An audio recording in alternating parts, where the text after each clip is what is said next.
kita buat projek basuh motor. Let's go. Kurang lah.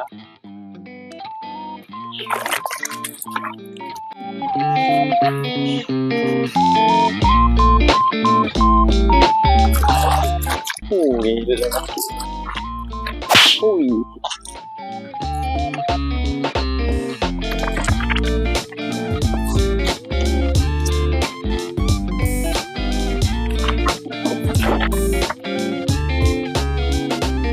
Okay, mainlah tengok orang semi pro. Semi pro ni tak perlu langsung basuh motor. Dia ada macam tahi-tahi jalan lah dekat sini. Yang ni. Dan air satu dia macam susah nak hilang. Tahi-tahi. Tak tahulah tahi jalan ke apa tu. Tapi dia susah nak hilang.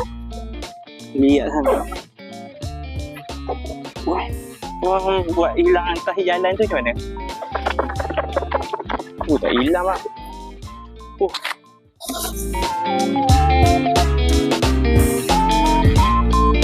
Dia memang patut upah orang.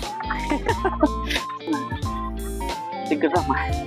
Seksi orang kalau mata aku.